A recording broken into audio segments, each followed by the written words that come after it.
আসসালামু আলাইকুম। আমি doctor Fatematuz Zohra in-house medical officer হিসেবে কর্মরত আছি আপন ভুবন বৃদ্ধাশ্রমে।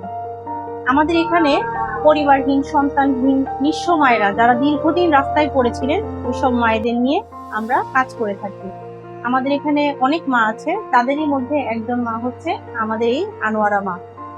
আমাদের এই আনোয়ারা মার বয়স প্রায় 87+।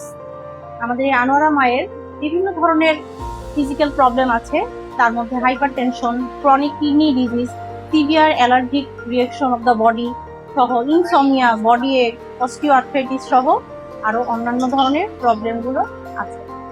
আমরা এই মায়েকে নিয়মিত চিকিৎসা সেবা দিয়ে যাচ্ছি এবং ওনাকে আমরা একটা কিডনি ফ্রেন্ডলি ডায়েট, যেটার কারণে যেহেতু একজন সিকিডি পেশেন্ট, যেটার মাধ্যমে আমরা ওনার কিডনিটাকে আরো হেলদি রাখতে পারি, ভালো রাখতে পারি, সেই চেষ্টা করে যাচ্ছি।